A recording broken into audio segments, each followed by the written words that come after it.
ઝારખંડની એક યુવતી રૂપિયા 1500 લઈને તેના સગીર પ્રેમી સાથે ઘર છોડી ભરૂચ સુધી આવી પહોંચ્યાનો બનાવ બહાર આવ્યો છે।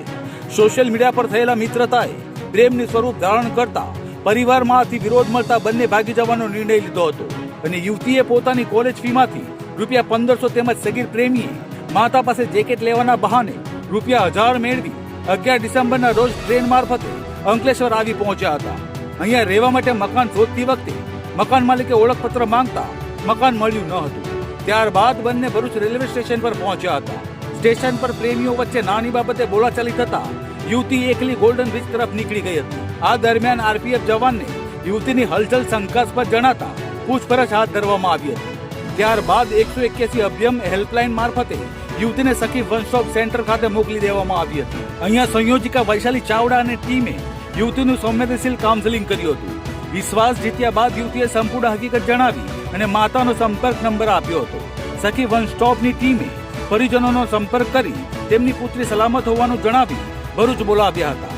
બાદમાં યુવતીનું પરિવાર સાથે મિલન કરાવ્યું હતું। એક મહિલા રેલવે પોલીસ દ્વારા 181 થ્રુ સખી વન સ્ટોપ સેન્ટર માટે આશ્રય માટે લાવેલ તેમની સાથે કાઉન્સેલિંગ અને આશ્રય આપવામાં આવ્યું। ત્યારબાદ તેમની સાથે વાતચીત કરતા જાણવા મળેલ કે દીકરી 11 તારીખના રોજ ઝારખંડથી માતાને કોલેજ જવા માટે જાઉં છું તેવું કહી અને નીકળી ગયેલા। તે વધારે માહિતી આપતા એમણે કહેલું કે 6 મહિનાથી હું ફેસબુક ઉપર એક મિત્ર સાથે વાતચીત કરું છું ને વાતચીત દરમિયાન મારા મિત્રને એમના માતા પિતાએ ના પાડેલ મારી સાથે વાત કરવા માટે, એટલે મારા મિત્રએ એવું કીધું કે આપણે ઘર છોડીને નીકળી જઈએ। ત્યારબાદ બંને જણા એક દિવસ નક્કી કરી અને ઘર છોડીને નીકળી ગયા। દીકરી પાસે 1500 રૂપિયા ફીસ માટે લીધેલા હતા અને દીકરાએ જેકેટ લેવા માટે 1000 રૂપિયા લીધેલો હતો। તો બંનેના 2500 થઈ અને તે ભરૂચમાં એમને જાણ હતી કે ભરૂચ જિલ્લાની અંદર કામ માટે એમને કામ મળી રહેશે તો બંને જણા અહીંયા કામ કરશે અને શાંતિથી રહેશે। ત્યારબાદ તે ભરૂચ આવી ગયા। ભરૂચ આવ્યા પછી તેમને રેલવે પોલીસને શંકાસ્પદ લાગેલ બંને જણા ને આઈડી પ્રૂફ માંગેલું। આઈડી પ્રૂફમાં જોતા બંને જણા માતા પિતાને કહ્યા વગર નીકળી ગયેલા છે। તો તેમણે 181 ને કહીને સખી વન સ્ટોપ સેન્ટરમાં મોકલેલા।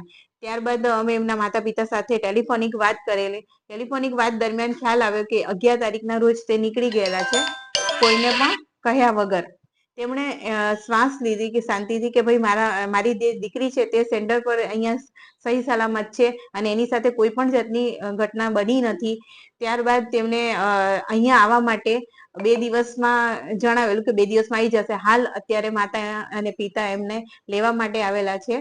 હું અત્યારે એટલી જ અપીલ કરું છું દીકરી અને મહિલાઓને કે તમે ફેસબુક ને ઇન્સ્ટા ઉપર જે તમે યુઝ કરો છો, વાતચીત કરો છો, તો તમે કોઈના પણ કહેવામાં એટલા બધા ના આવી જાઓ કે કોઈને પણ ફેમિલી મેમ્બર્સને કીધા વગર તમે ઘર છોડીને નીકળી જાઓ છો।